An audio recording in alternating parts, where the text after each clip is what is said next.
All right, everybody, we're all set up here on Tuesday, July 17th. Pretty much the deadest period in sports. So we're going to be talking about the deadest division, the NFL and the NFC South. After that, we're going to do some way too early NFL picks. We're going to talk Super Bowl winners, MVP, all the major awards. We've got the Summer League Championship here going on in the background with the Rockets and the Cavs. So we're going to talk a little bit about Summer League as well. And then we're going to finish up with a new segment called Top 3 Tuesday. And basically how this is going to work is every Tuesday episode, well, you guys will be hearing on Wednesdays. We're going to come with a random top 3. We're not going to tell each other what it is, and we're just going to talk a little shop for our Top 3 Tuesday. Yeah, it is now the Setup Zone Top 3 Tuesday topic, so that's going to be a long list, something good, something bad. So yeah. Trying to build a foundation. Yeah, we're building the foundation that's going to be added in now as well. For sure. But yeah, that's pretty much all we got for you guys today. We've definitely been putting the AFC NFC South off for a little while now because there's not much to talk about there, but we're going to do our best, and hopefully divisions like these will maybe be a little bit surprising for us this year. Definitely interesting. I mean, we could very well have the first below 500 division winner in the NFC South this year since I think it was the 2010 Seahawks who went 7-9 and hosted a playoff game against the Saints. I think last year it was pretty close. I think as well. Well, the Bucks were 9-8 or 8-1, I think. Oh my God, I forgot Baker was on the Panthers last year. Then he made his way to the Rams, and now he's back with the Bucks. Yeah, he's the Tom Brady replacement. But anyways, speaking of the Bucks, let's start off with obviously some of the notable additions for them this year. Baker Mayfield comes in, Tom Brady leaves. I wouldn't exactly call that an upgrade. They also got Chase Edmonds from the Arizona Cardinals. I think Rachaad White will probably get a bulk of the carries, if I had to guess. They also lose one of their best guards in Shaq Mason. Sean Murphy-Bunting's gone. Keanu Neal. I'm pretty sure... what's his name? Devin White is also in a contract dispute. He's under the franchise tag. I'm sorry, Levante David, that is. This might be the worst team in football. I mean, their defense still looks quite like they're one of their Super Bowl team once before, but man. And my biggest problem with their defense too is their best players, Shaq Barrett, Antoine Winfield Jr., Vita Vea, all those guys get hurt throughout half the season, it feels like. And Levante David is 33. He's a 33-year-old inside linebacker, which kind of like running backs, they tend to start to decline after a certain amount of snaps. I don't know. Maybe you can give me some of your thoughts, but I'm pretty sure in a pretty bad division, they are the worst of the worst. Yeah, I'm interested to see how Baker does it. I think, or Kyle Trask. I mean, I still think that whoever is that quarterback has a fair amount of weapons to work with. I mean, I think the defense definitely might be old, but I don't know. I think I maybe underrated the Bucs a little bit. I don't know. I know you obviously think differently, but I can see this team definitely playing into contention given how this division is to, possibly win this division. I don't like the backfield that much. Obviously, Rachaad White's good, but a lot of key departures. I don't know. I mean, losing Shaq Mason really hurts, but like we talked about, when you have Mike Evans and Chris Godwin and you still have the O-line with Tristan Wirfs and Ryan Jensen, they're still going to be solid. Yeah. But I think we saw with some the Jameis Winston teams, they've had really good offenses, but they just kind of failed to put it together when you don't have a guy like Tom Brady throwing you the ball for 17 games during the season. I think just since Bruce Arians left, this thing kind of just...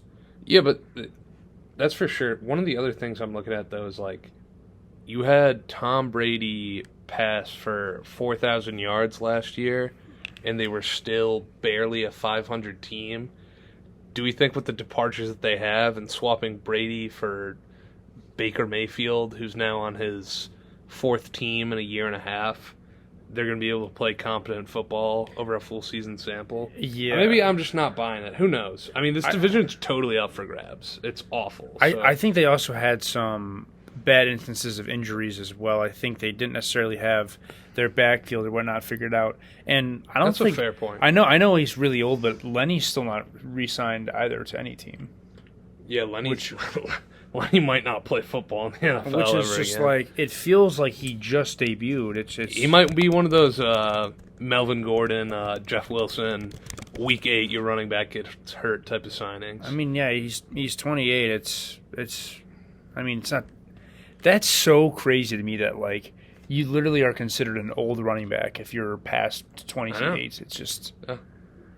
Yeah, I was talking about that today with all the running backs complaining. I saw the slides with all the running backs complaining about the money. Didn't see Nick Chubb in there. Didn't see Nick Chubb.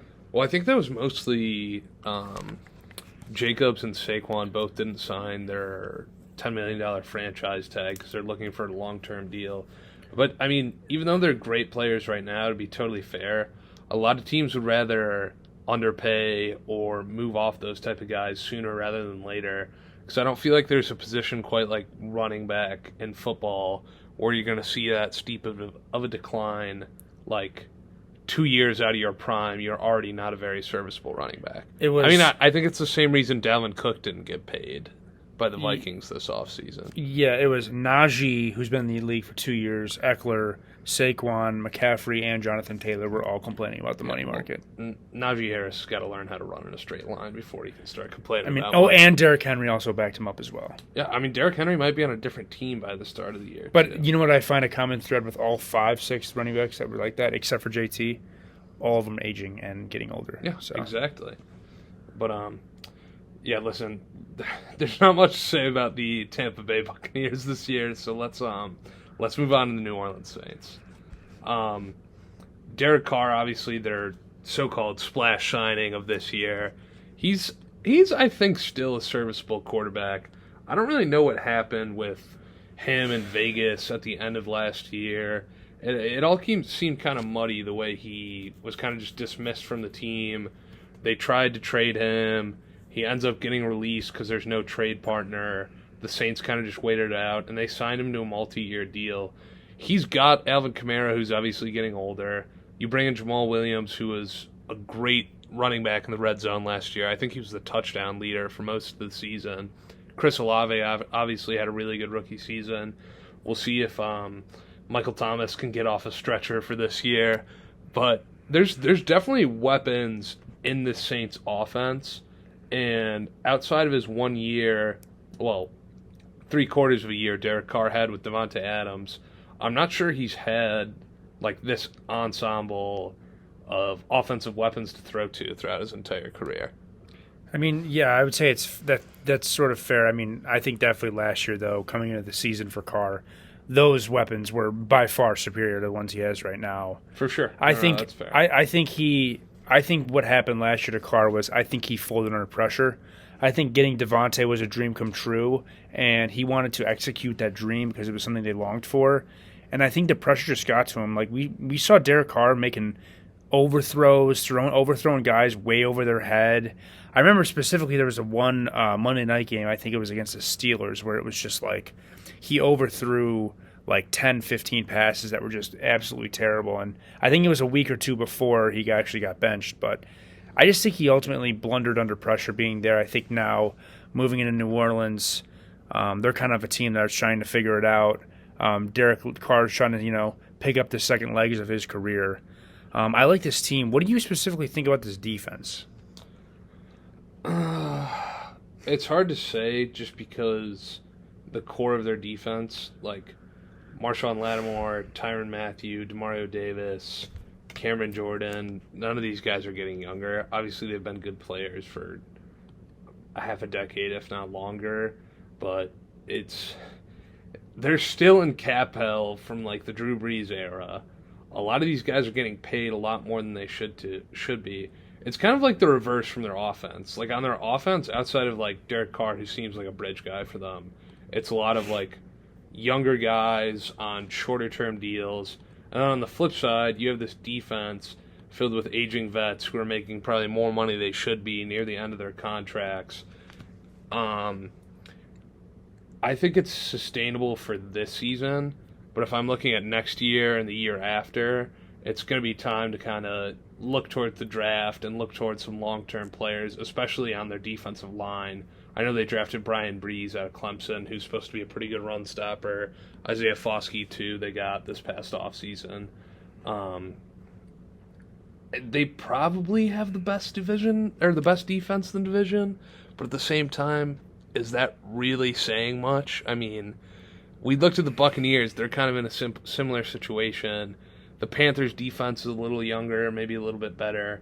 The Falcons signed a lot of aging vets, too. This division feels old and not, like, in a good way where you have guys who are experienced who contribute to winning football. It seems like they're old and will make plays here and there, but they're not going to win you games. Yeah, I mean, I think the Saints do have the best name for a player on their roster. Smoke Monday is an interesting name for this team. From Auburn. Smoke He's Monday. a rookie.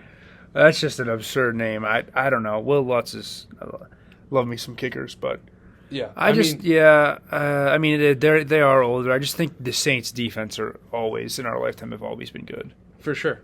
So, I mean, if I'm picking anybody to win the division, it would probably be the Saints, but I'm not confident with that call whatsoever.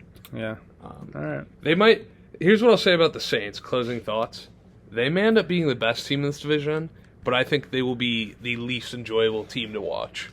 I can just see a standings blunder with like the Saints at like 9-8-1. There's going to be a Sunday night in early January where we're all just trying to figure out how someone's going to win this division because no one will be a clear-cut favorite. Yeah. But moving on, the Atlanta Falcons, obviously they draft maybe the best running back prospect since Adrian Peterson and Bijan Robinson.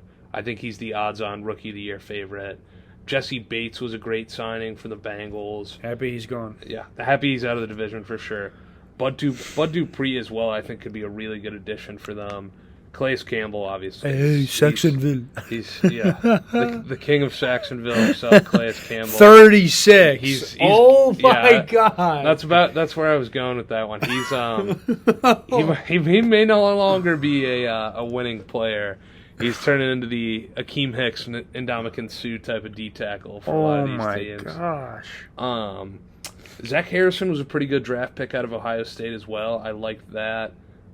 Jeff Okudah they got on a really good trade from the Lions. Oh, too. yeah.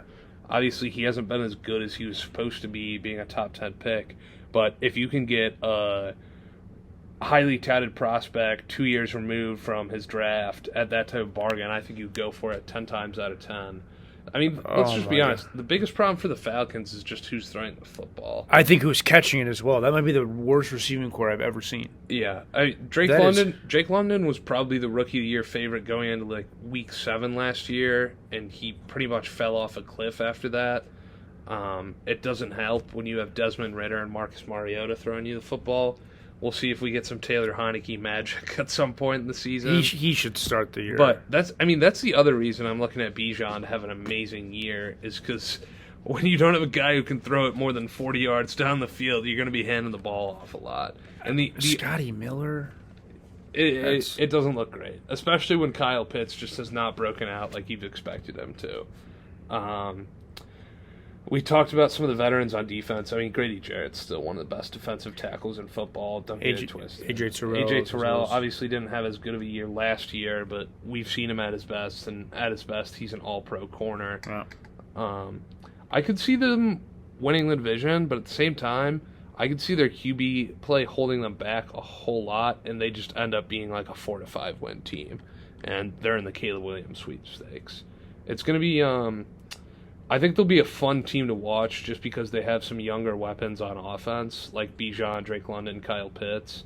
But there's going to be some games where they just can't get those guys the ball, and it's going to suck to be a Falcons fan, if I'm being totally honest. Yeah. No, I agree. You got any other thoughts on him? I mean, what's going on with Cordell Patterson now? I mean, is he a free agent? No, he's their third-string running back. Really? They have Tyler Algier in front of them. That's as probably well. their strong suit. They'll have a good running back committee between Bijan, Algier, and Cordero. Someone's getting hurt anyways because someone always gets hurt in that core. Yeah, without a doubt. Felipe Franks, the fourth-string quarterback. Felipe Franks, for our day one listeners from who he played for, Felipe Franks. We got to do that segment. We got to do that segment. We'll have to run back who he played for sure. That was a good segment. But moving on, maybe the most active team this offseason, the Carolina Panthers, obviously traded a boatload of picks along with, who was it? Donta Foreman and DJ Moore to the Bears. They drafted Bryce Young. They also went and signed Adam Thielen to give him a veteran presence at wide receiver. DJ Chark as well. Terrence Marshall had some good games at the end of the season last year. Miles Sanders is just kind of a courtesy pickup for them, so they have a competent rusher. Michael Jordan as well. But I like the little young core they've put together here. Mm-hmm. Pardon me if I butcher this name, but Ike Ekwonu, he was their first round pick last year. He was a really solid tackle for them. I think he'll only get better. Derek Brown was great for them. He's still young. I mean, Brian Burns and Shaq Thompson might be one of the most underrated pass rushing duos in the NFL. Von Bell as well. They could sneaky win this division. And one of the names I haven't even mentioned, I think this guy's got to be the most underrated player at his position. J.C. Horn, if you look at the stats he held other teams' number one receivers to last season, he was on par with like Sauce Gardner, Jalen Ramsey, Tariq Woolen. He's been awesome ever since he got drafted by them.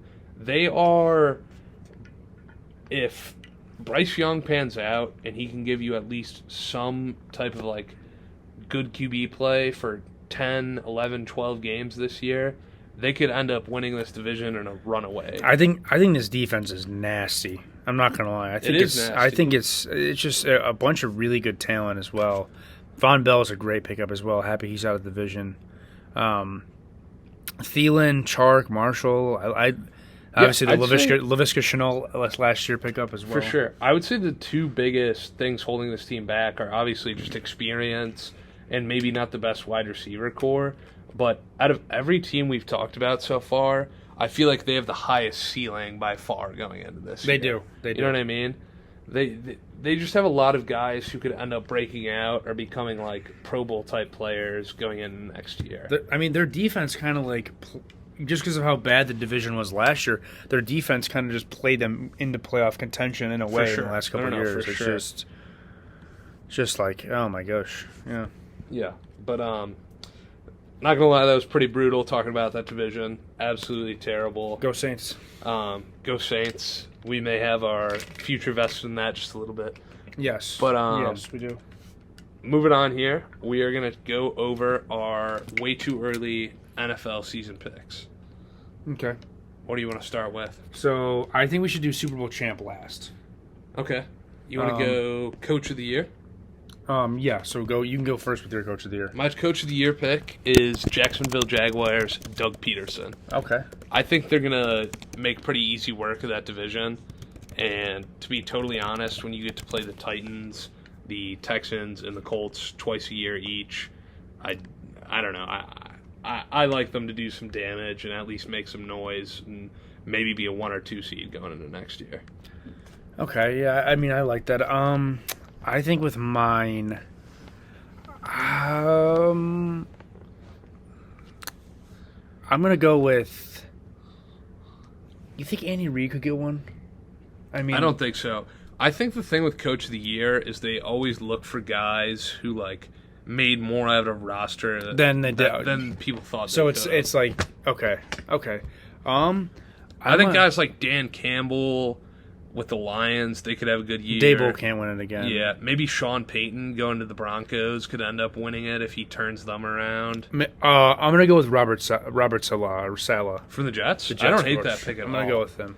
I don't hate that pick at all, and you'll see why later. I was going to save this for later, but my comeback player of the year, I think they're just going to give it to DeMar Hamlin. That's mine, too. I think they're just going to give it to him, even if he doesn't have a great season. He was the minus 500 favorite in sportsbooks. Yeah. So I just have a feeling there. Yeah. But moving on, defensive rookie of the year.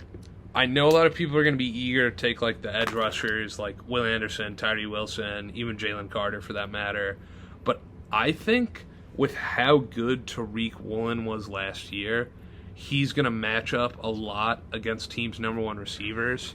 So Devin Witherspoon was the 5th overall pick, cornerback out of Illinois. I think he could have some super favorable matchups. And to be totally honest, there's some good receivers in that division. But, I mean, look at the number 2s, though. If Tariq Woolen's on Cooper Kupp, who does that leave Devin Witherspoon? Ben Skoranek? I mean, True. the hardest guy he might have to True. guard this upcoming year is Brandon Ayuk. The Cardinals have no receivers anymore with DeAndre Hopkins gone. I think he's due for a major season this year. Obviously, it's a pass rusher as it is with Defensive Player of the Year. But I think for his value, I like that pick the most. Oh, yeah, we could have talked about that, too, D-Hop. Oh, we could have. The D-Hop move. Yeah. It's pretty cut and dry. D-Hop's the one of the Titans. Yeah, he's going to the Titans, where receivers go to die. There you Julio go. Jones, Andre Johnson, to name a few. So No, Andre Johnson had that fight. No, that was when he was on the Texans. against Cortland Finnegan. On the Titans. My apologies. All right. The Texans and the Titans just seem like, for some reason, they're like so connected. You know what I mean? So I'm going with kind of the favorite pick here, but I'm going Will Anderson. I just think he's going to be a tackles machine, and I think when you reckon up those tackle stats, solo tackles, some sacks here or there, I think that will automatically put you in contention of at least like top 3 to 5 for rookie defensive player of the year. So, I mean, at that point, it'll just be up to whoever's playing towards the end, but I'll just go Will Anderson. I like it. For offensive rookie of the year, I talked about it earlier when we were going over the Falcons. I think Bijan Robinson's going to run away with this. I mean, I expect him to get like 25 to 30 carries a game, considering Desmond Ridder hasn't really proven himself at all as a quarterback yet. Maybe Taylor Heineke, they pass the ball a little bit more with him, but I think it's Bijan, and I really don't even think it'll be all that close. Unless Stroud, Anthony Richardson, or Bryce Young really have a great rookie season, I think Bijan's the clear-cut favorite. I kind of had a feeling you were going to say Bijan, so I kind of went in another avenue.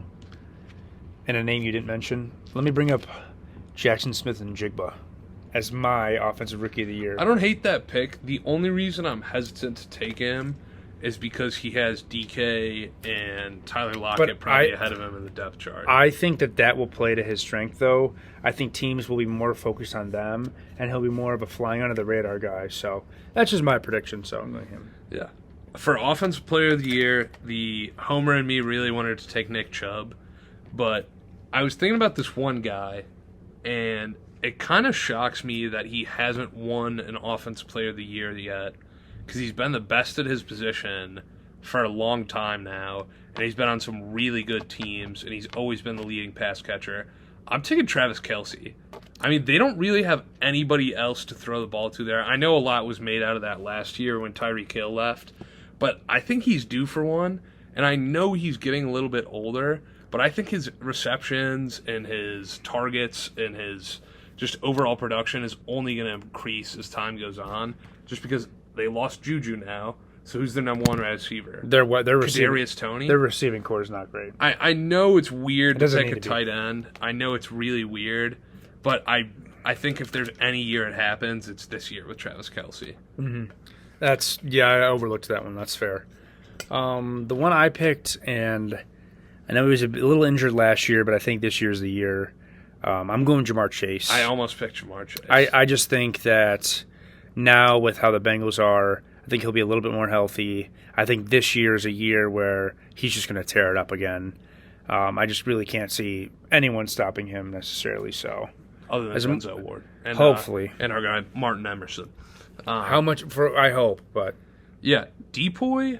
I think for so many years it was just like, oh yeah, Aaron Donald will probably win Depoy. Now he's don't get me wrong, it's like Mike Trout having a bad year. Aaron Donald's still an elite player at 32 years old. Nick Bosa obviously won it last year. I wanted to take Micah Parsons just because I love Micah Parsons. That was my pick. That's your pick? Yeah. I'm going with Max Crosby, man. Wow. Max Crosby's 24 years old. He's only getting better. He led the league in QB hits last year. Obviously, he didn't finish a lot of sacks. but I think Max Crosby is so damn good. Mark Thornton would give you a big hug for that one. Yeah, there's not a lot of great O-lines in that division either. So other than the Chiefs, obviously, for me, I don't know. I'm a huge Max Crosby guy, so he was my pick. Yeah, I mean, I said mine. I think Micah is just finally going to do it this year, and he might get 5 more after that.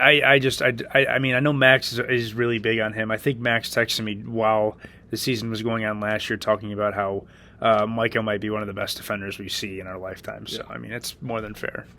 No, I love that pick. Nobody can do more things than Michael Parsons can. Mm-hmm. I talked about this at length last episode, and I'm going to die on this hill. My MVP pick is Trevor Lawrence. Oh, wow. Okay. Pretty much in line with my Coach of the Year pick and Doug Peterson.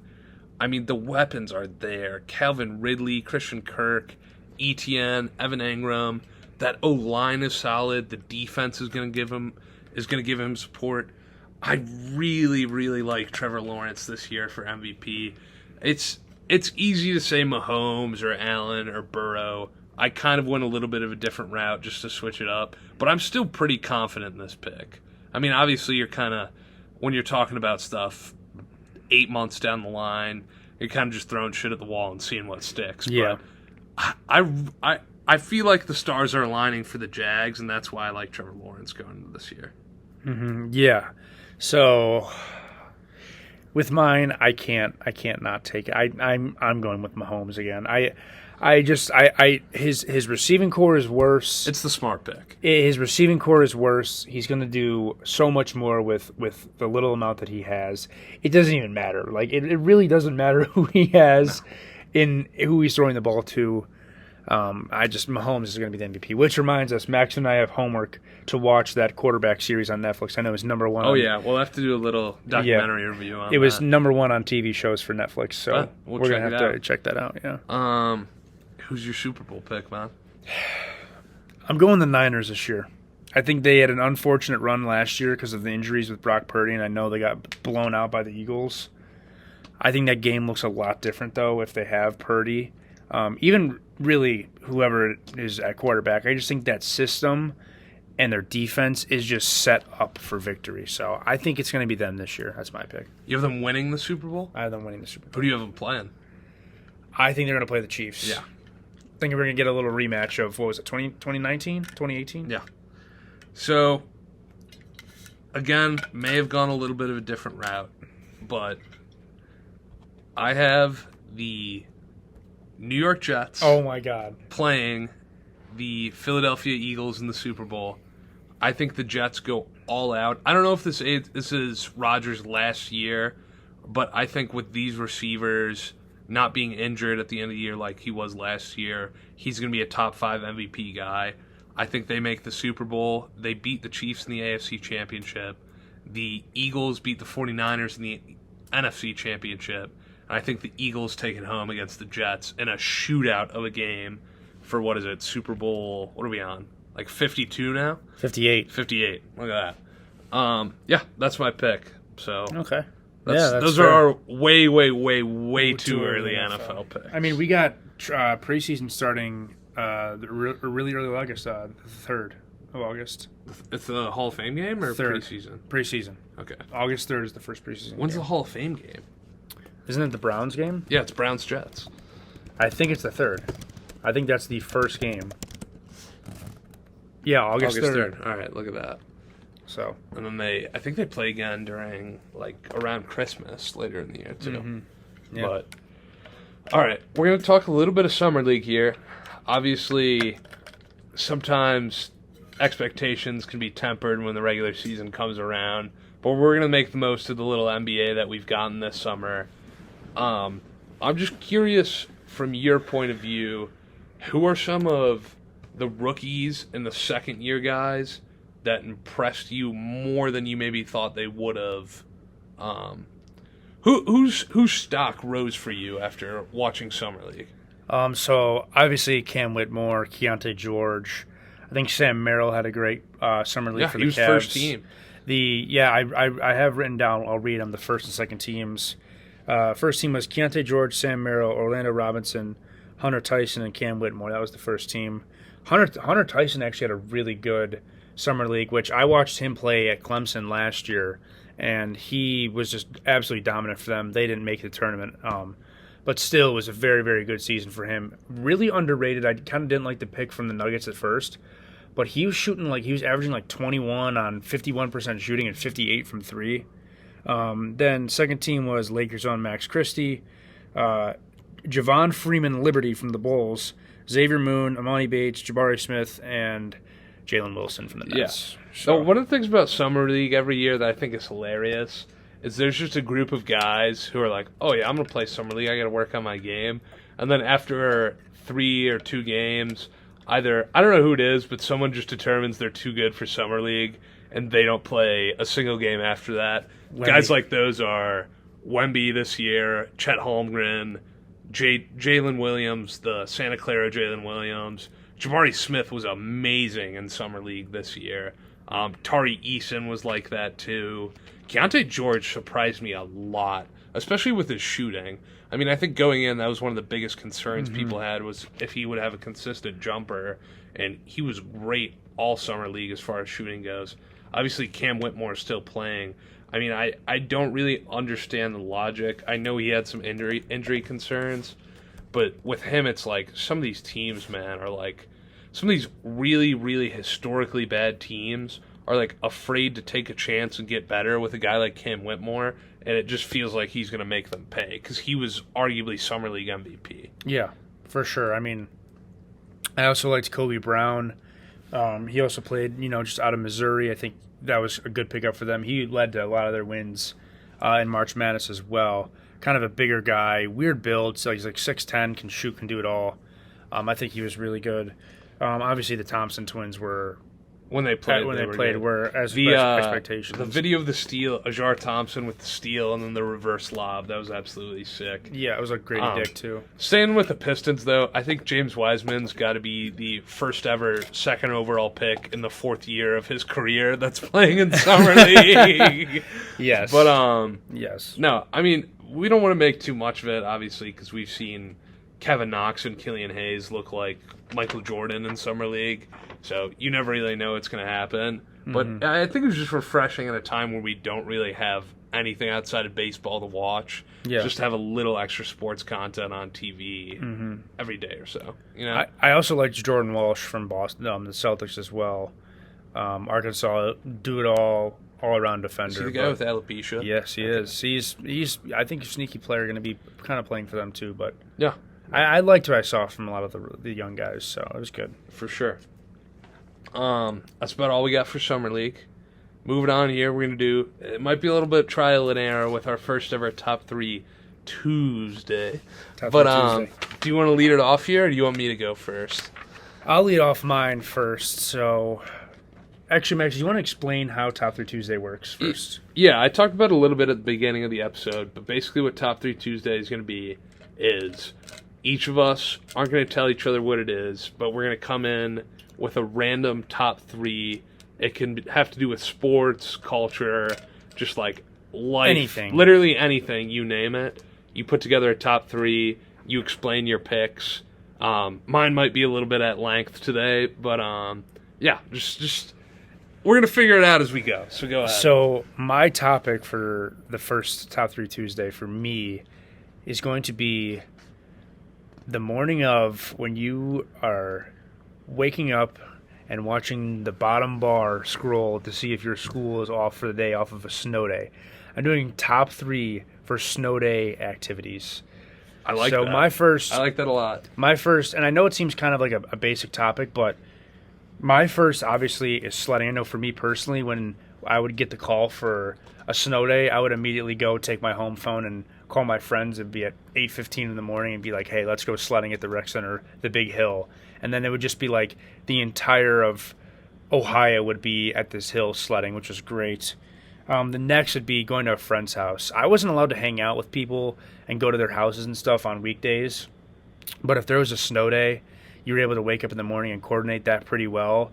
And just the feeling of going to a friend's house during the week was just unmatched to any other. You ever, going back to sledding, you ever take an extra sled and build a ramp in the snow out of it? Yeah. Oh, yeah. I've also accidentally taken out some people, their legs on my way down. So, all-time sledding story for Max here. When I was probably 8, I don't think it was a snow day, but my parents took me and my brother sledding, and I was going down the hill at this one local park. We're not going to name it, but this is pretty much where everybody goes sledding, around our area. So my dad pushes me down the hill, and my mom is taking pictures from the bottom, because it's young Max Waters just at the bottom of the hill there, speeding down in the sled. And all of a sudden, as I'm sledding down, this guy flies off a ramp, lands on top of me. I flip over, my nose starts gushing blood, and I left probably a 40-foot long trail of blood and the whitest snow you'll ever seen just down the side of this massive hill. Oh my god! It was like a murder scene. It was crazy. But that's probably my best sledding story.